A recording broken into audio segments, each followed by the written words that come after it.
सुंदरता के गुरूर में चूर शहजादी बानो अपने माँ बाप की इकलौती संतान थी। जब वो सवारी के लिए निकलती तो लोग अपने घरों में दुबक जाते, दरवाजे खिड़कियां बंद कर लेते, दुकानदार अपनी दुकानों के पर्दे गिरा देते, राहगीर अपनी राह से हटकर गली कूचों में चले जाते। अगर गलती से कोई राह में रह जाता तो उनके लिए जहाँ है वहीं औंधे मुंह लौटने का सख्त शाही फरमान था। जो बादशाह के इस शाही फरमान के खिलाफ जाता उनकी आंखों में तपते गर्म सरिये डालने का रूह कपा देने वाला कानून था। एक दिन शहजादी बानो की सवारी उसके ढेरों अंगरक्षकों सहित बाजार से गुजर रही थी। तभी बाजार के दूसरे रास्ते से एक बूढ़े राहगीर ने प्रवेश किया। तेजी से आगे बढ़ते शहजादी के काफिले को जब बूढ़े राहगीर ने अपनी तरफ आते देखा तो उसके पास इतना समय भी नहीं था कि वो भागकर कहीं छुप जाए। वो एक गरीब बूढ़ा मछुआरा था जिसके सिर पर मछलियों से भरी टोकरी थी। टोकरी को फेंक कर औंधे मुंह जमीन पर लेटता तो उसकी सारी मछलियां मर जाती। काफिला उसके पास आ पहुंचा। शहजादी के सिपाहियों ने उसे गिरफ्तार कर लिया। घमंडी शहजादी ने उसको देख अपने सिपाहियों को आदेश दिया इस दुस्साहसी को कैद कर लिया जाए और शाही फरमान के अनुसार 2 दिन बाद इसकी मलिन आंखों में तपता गरम सरिया डाला जाए। इतना सुनकर बूढ़ा मछुआरा थर-थर कांपने लगा और बोला, ए शहजादी, ए मल्लिका, मुझ गरीब मछुआरे की उम्र का लिहाज करते हुए मुझे रहम की बख्शीश दो। पर शहजादी बानो पर बूढ़े मछुआरे की बातों का कोई असर नहीं हुआ। उसने कहा, इस कमबख्त की आंखें फोड़ दो। इतना कहकर वो अपने काफिले के साथ आगे बढ़ गई। बूढ़ा मछुआरा कांपता हुआ माफी की भीख मांगता रह गया। डर के मारे उसके हाथ पैर कांप रहे थे जिससे उसकी मछलियां बिखर गईं। बहते नेत्रों के साथ वो मछलियां उठाने लगा तो शहजादी के सैनिकों ने धमकाते हुए कहा, क्या कर रहा है बदतमीज बूढ़े, तूने रास्ते को खराब कर दिया। तेरे पास इन सब के लिए समय नहीं है। इतने में एक नवयुवक आया और बूढ़े की मछलियां इकट्ठी कर उसके टोकरे में डाल दी। सिपाहियों ने गुस्से में नवयुवक से कहा, चल यहाँ से अपना रास्ता नाप। नवयुवक लड़का मन ही मन शहजादी को सबक सिखाने का निश्चय कर वहाँ से चला गया। शहजादी का खोखला गुरूर तोड़ने की ठान चुका नवयुवक जब खोजबीन करने और अंदर घुसने का रास्ता देखने शहजादी के महल के पास पहुंचा तो उसने देखा वहाँ बहुत कड़ा पहरा था। कदम कदम पर शहजादी के सिपाही उसके महल की पहरेदारी कर रहे थे। अच्छी तरह से ताक झांक कर वो सही मौके के इंतजार में वापस लौट गया। शहजादी अपने महल के चारों ओर इतना सख्त पहरा रखती थी। रात को जब वो सोती तो उसके कमरे में भी उसके खास पहरेदार पलंग के चारों ओर खड़े होकर उसकी निगरानी करते। फिर एक दिन शहजादी के दिल में पता नहीं क्या आया कि वो अकेली सोने को तैयार हो गई। इसी मौके की तलाश में नवयुवक बहुत दिनों से था। आधी रात को वो महल के सभी पहरेदारों को चकमा देते हुए शहजादी के कमरे में दाखिल हुआ। देखा शहजादी पूरे इत्मीनान से सो रही थी। पूरे कमरे में एक से बढ़कर एक शाही चीजें रखी हुई थीं। तभी उसकी नजर वहाँ रखे लाल पत्थर पर गई जिसकी चमक से पूरे कमरे में रोशनी फैली हुई थी। उसने चुपचाप वो हीरा उठाया और जिस रास्ते आया था उसी रास्ते महल से चला गया। शहजादी की नींद खुली और कमरे में अंधेरा देखा तो वो घबरा गई।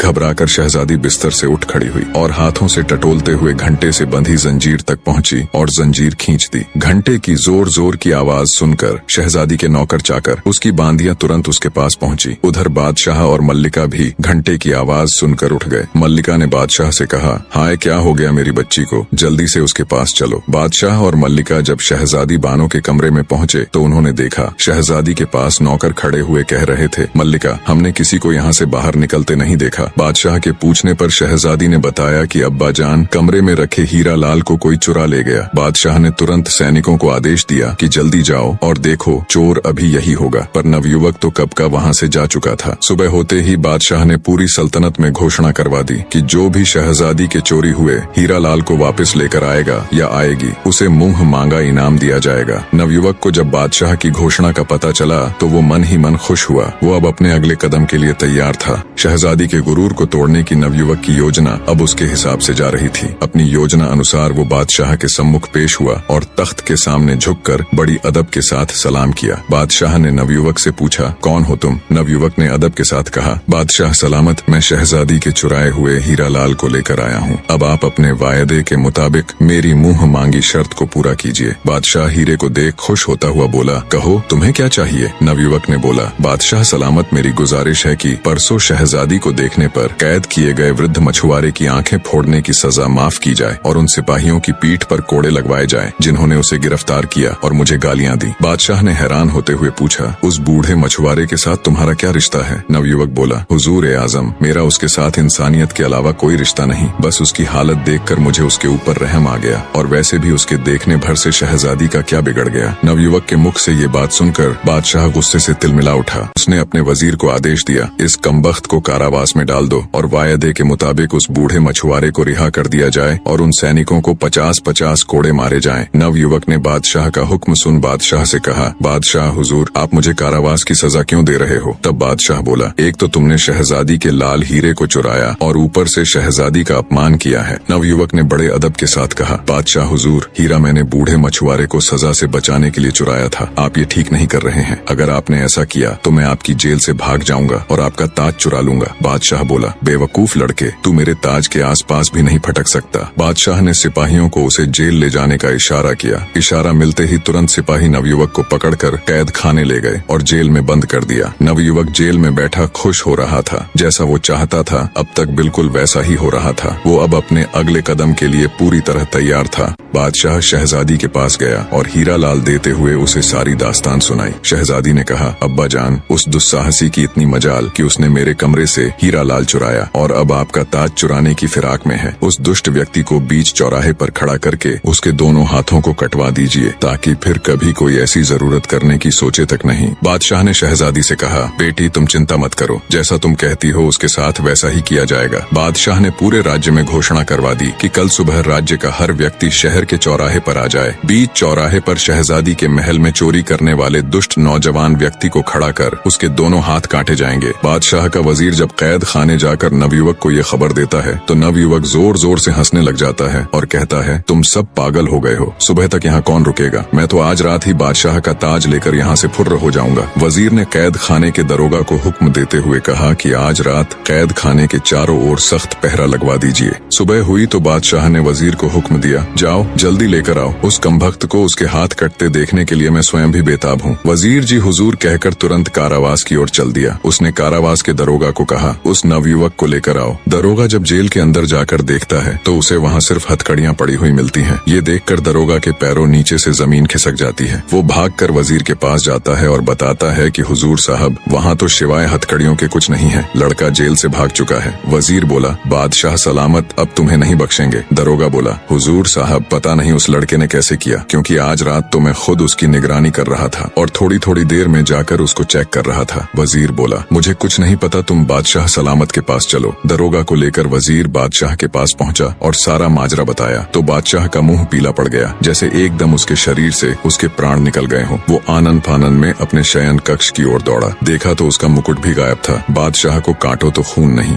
शहजादी बानो अपने पिता के महल में आती है। देखा तो बादशाह उदास बैठा हुआ है। शहजादी ने उनसे मायूसी का कारण पूछा तो बादशाह बोला, क्या फायदा मेरे बादशाह होने का जब एक मामूली सा चोर लड़का मेरे महल में दाखिल हो जाता है और जो उसका मन करे उठा ले जाता है। शहजादी बोली, मुझे तो लगता है सभी नौकर उस कमबख्त से मिले हुए हैं, पर आप उदास मत हो अब्बा जान, एक तरीका है उसे पकड़ने का और आपका ताज फिर से पाने का। आप उस बूढ़े राहगीर को फिर से कैद करवा कर पूरे नगर में घोषणा करवा दीजिए कि बूढ़े मछुआरे की आंखें निकाल कर उसे शहजादी के महल में बंदी बनाकर रखा गया है, वो उसे बचाने जरूर आएगा। बादशाह के हुक्म की देर थी कि कुछ ही देर में सैनिक उस बूढ़े राहगीर को पकड़ लाए। बादशाह ने बूढ़े मछुआरे को आराम के साथ शाही कमरे में ठहराया और अपनी योजना अनुसार पूरे राज्य में घोषणा कर दी कि बूढ़े की आंखें निकाल उसे कैद करके रखा है। नवयुवक को जब पता चला तो उसके तन बदन में आग लग गई। उसने खुद से कहा, जब मेरे ऊपर वश नहीं चला तो उस बूढ़े राहगीर को ही उठा लिया, पर अब बस बहुत हुआ, अब इन सब का अंत करने का समय आ गया है। रात हुई तो शहजादी के महल के चारों तरफ कड़ा पहरा लगा दिया गया। कदम कदम पर शाही सैनिक अस्त्र शस्त्रों के साथ चौकन्ने खड़े थे। खुद बादशाह भी भेष बदलकर गश्त कर रहा था, पर तभी अचानक शहजादी के महल से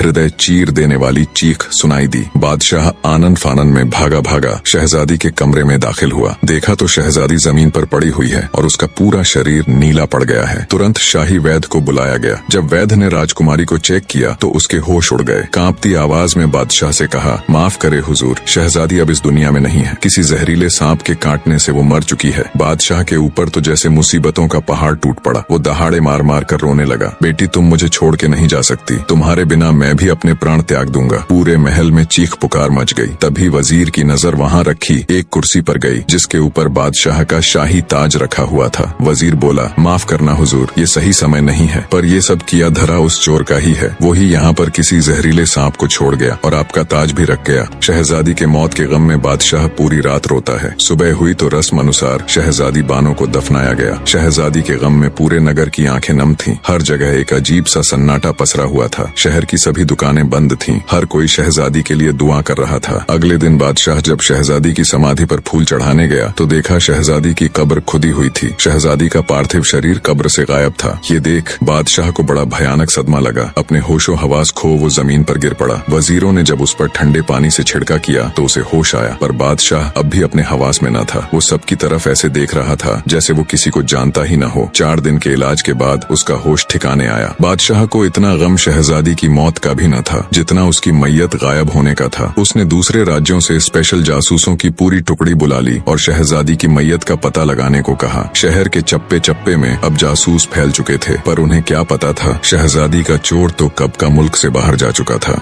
कब्र खोदकर शहजादी की लाश को बाहर निकालने वाला कोई और नहीं बल्कि वो नवयुवक ही था जो शहजादी के गुरूर को तोड़कर ध्वस्त करने की ठान चुका था। शहजादी की लाश को अपने घोड़े पर लिए वो बहुत तेजी से आगे बढ़ रहा था। चलते चलते वो बगदाद शहर के बाहर पहुंच गया। शहजादी की लाश को झाड़ियों में छुपा वो एक संदूक ले आया। संदूक में शहजादी को लिटा शहर के अंदर गया और उसने एक सराय का कमरा किराए पर लिया। जब रात हुई और सब सो गए तो नवयुवक ने बक्से को खोला और कुछ मंत्र बोलकर एक सांप बन गया। सांप बने नवयुवक ने शहजादी के काटे हुए स्थान से सारा जहर चूस लिया और फिर से अपने असली रूप में आ गया। कुछ ही समय बाद आहें भरती हुई शहजादी उठकर बैठ गई। उसने पानी मांगा, तब नवयुवक ने उसे पानी पिलाया। पानी पीकर शहजादी के होश कुछ ठिकाने आए तो वो बोली, मैं कहाँ हूँ, तुम कौन हो? मैंने अभी अभी एक बहुत भयानक सपना देखा कि एक सांप के काटने से मेरी मृत्यु हो जाती है, मुझे दफना दिया जाता है, फिर तुम आकर मुझे कब्र से निकालकर एक सफेद घोड़े पर यहाँ ले आए। पर वो सपना एक सपना ना होकर हकीकत था। तुम मुझे यहाँ क्यों लेकर आए? तुम्हारा मकसद क्या है? और इतने सारे सिपाहियों के होते हुए तुम महल में घुसकर चोरी कैसे करते हो? बौखलाई शहजादी ने एक साथ सवालों की बौछार कर दी। तब नवयुवक बोला, सुनो शहजादी, अगर तुम जानना ही चाहती हो तो मेरा नाम बिन मुस्तफा है। मेरे अब्बा जान बहुत बड़े जादूगर थे जिन्होंने मुझे अपनी विद्या से सांप का रूप बदलने की विधि सिखाई है। मैं तुम्हारे महल में सांप के रूप में अंदर जाता था। जिस सांप के काटने से तुम्हारी मृत्यु हुई थी वो भी कोई और नहीं बल्कि मैं ही था। मैं जानता था सांप के काटे हुए मनुष्य का अगर 3 दिन के अंदर जहर चूस कर निकाल दिया जाए तो वो फिर से जिंदा हो जाता है। ये सब मैंने तुम्हें सबक सिखाने और तुम्हारे खोखले गुरूर को तोड़ने के लिए किया, और अब तुम सदा के लिए मेरी दासी बनकर मेरे साथ रहोगी। यही तुम्हारी सजा है। शहजादी सब कुछ सुन एकदम सन रह गई। उसे कुछ बोलते न सूझा। कुछ देर चुप्पी के बाद शहजादी ने माफी मांगते हुए कहा, मैंने ताकत के गुरूर में चूर पता नहीं कितने ही लोगों का अनिष्ट किया है, मुझे माफ कर दो। पर नवयुवक के ऊपर शहजादी की पश्चाताप भरी बातों का कोई असर नहीं हुआ।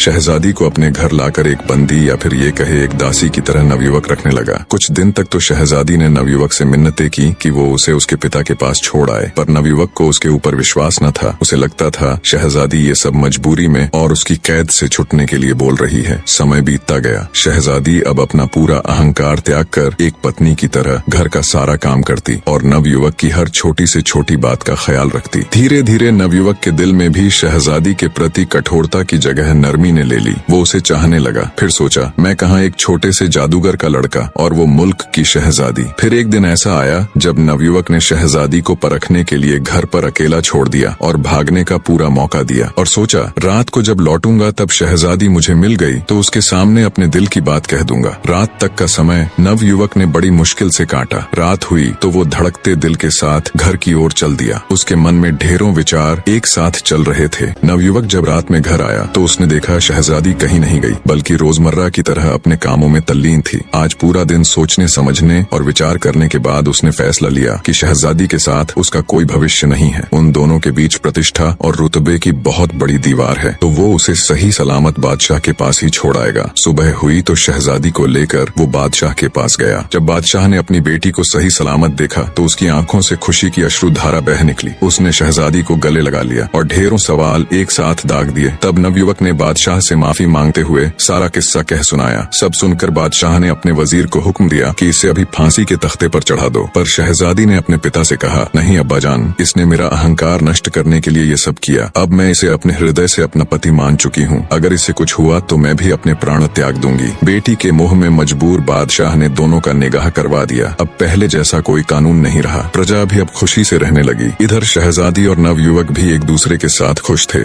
निष्कर्ष, सच्ची शक्ति और महान महानता केवल बाहरी ताकत, राज या सामर्थ्य में नहीं, बल्कि आत्म साक्षात्कार, विनम्रता और अपने भीतर की अच्छाई को पहचानने में है। शहजादी बानो, जो अपने शक्ति और सौंदर्य के अहंकार में चूर थी, अपनी गलतियों और असलियत को स्वीकारने के बाद खुद को बदलने का प्रयास करती है। नवयुवक, जो पहले केवल प्रतिशोध और सजा के विचार से प्रेरित था, धीरे धीरे अपनी कठोरता और गुस्से से बाहर निकलता है और उसे माफ करके एक नया दृष्टिकोण अपनाता है। यह कहानी यह भी सिखाती है कि सच्ची सजा किसी को शारीरिक रूप से दंडित करने में नहीं है, बल्कि उसे मानसिक और आत्मिक रूप से आत्म सुधार की दिशा में मार्गदर्शन करने में है। नवयुवक का कदम शहजादी को सजा देने की बजाय उसे एक मौका देना यह दिखाता है कि जब किसी व्यक्ति को आत्मग्लानि और पश्चाताप का एहसास होता है तो उसकी सुधार की प्रक्रिया शुरू होती है। इंसानियत की सबसे बड़ी शक्ति सच्चाई को पहचानने, उसे स्वीकार करने और दूसरों के लिए अपना दृष्टिकोण बदलने में है। दोनों पात्रों की यात्रा यह दर्शाती है